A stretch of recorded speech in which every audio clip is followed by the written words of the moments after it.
so that hedge funds and other unregulated financial institutions could flourish. We have seen them play with trillions and trillions of dollars in esoteric financial instruments in unregulated industries which no more than a handful of people even understand. We have seen the financial services industry charge 30% interest rates on credit card loans and tack on outrageous late fees and other costs to unsuspecting customers.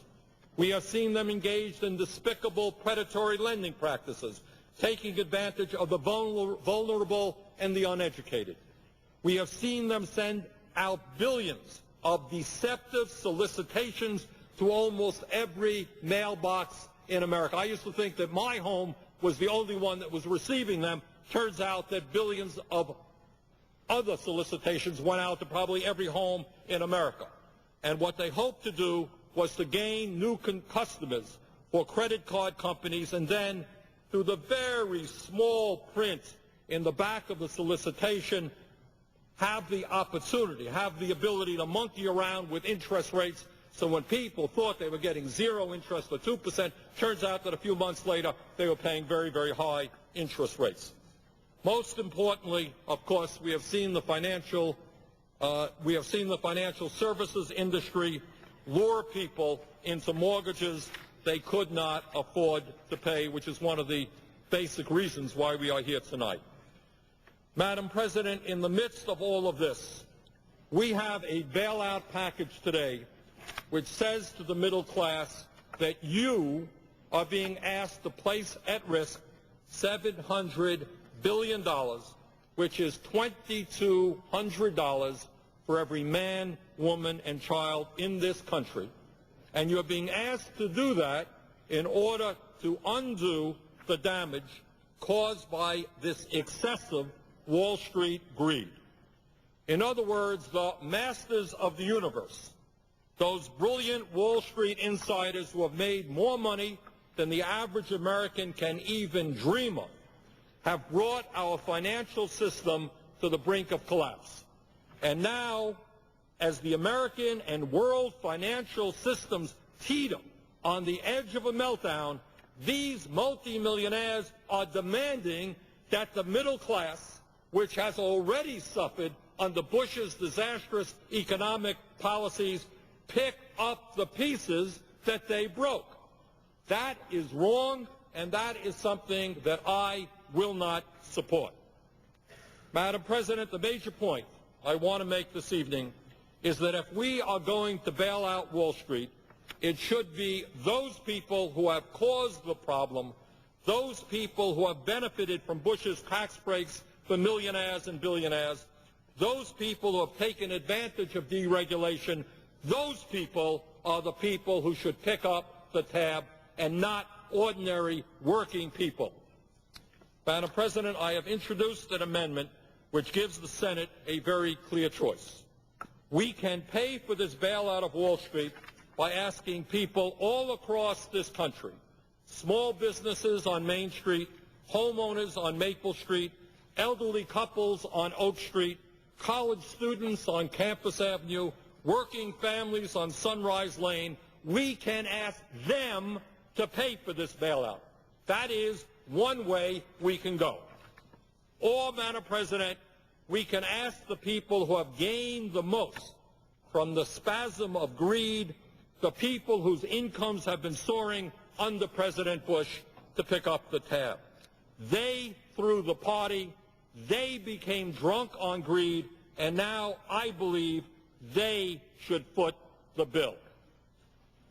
What my amendment proposes is quite simple.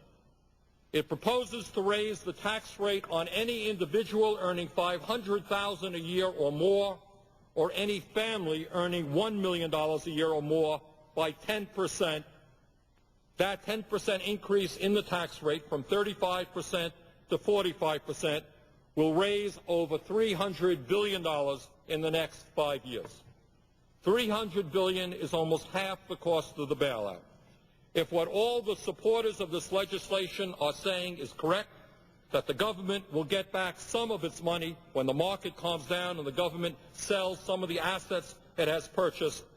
This amount of $300 billion should be sufficient to make sure that 99.7% of taxpayers do not have to pay one nickel for this bailout.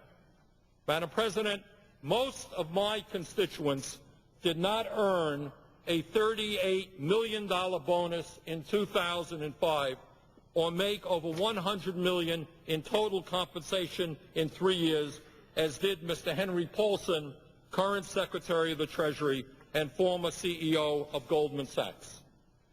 Madam President, most of my constituents did not make $354 million in total compensation over the past 5 years, as did Richard Fould, the CEO of Lehman Brothers. Madam President, most of my constituents did not cash out $60 million in stock after a $29 billion bailout for Bear Stearns after that failing company was bought out by J.P. Morgan Chase. Madam President, most of my constituents did not get a $161 million severance package as E. Stanley O'Neill, former CEO of Merrill Lynch, did.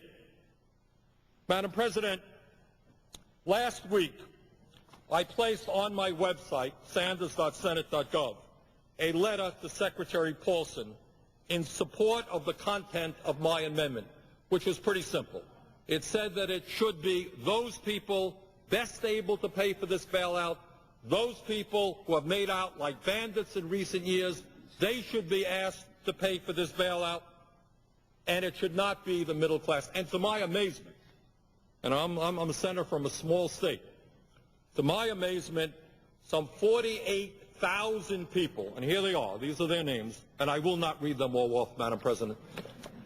48,000 people have already co-signed this petition, and the names keep coming in, and the message is very simple. We had nothing to do with causing this bailout.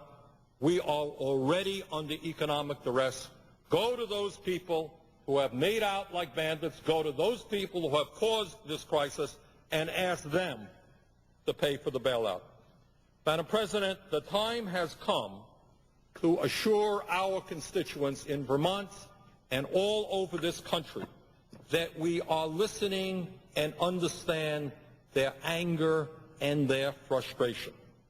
The time has come to say that we have the courage to stand up to all of the powerful financial institution lobbyists who are running amok all over this building, from the Chamber of Commerce to the American Bankers Association to the Business Roundtable. All of these groups who make huge campaign contributions, spend all kinds of money on lobbyists, they're here, loud and clear. They don't want to pay for this bailout. They want middle America to pay for that. So this is a moment of truth, Madam President. I hope very much that this Senate will support the amendment that I have authored, and at this point I would yield. Would want to retain some of my time for later, but whatever the proper terminology is, yield for the moment. Madam President, let me thank my colleague from Vermont for his passion, his eloquence, and his commitment. He's never shy, which is this institution could use a little bit more of, expressing his feelings and those of his constituents. So I thank my friend from Vermont for his speech.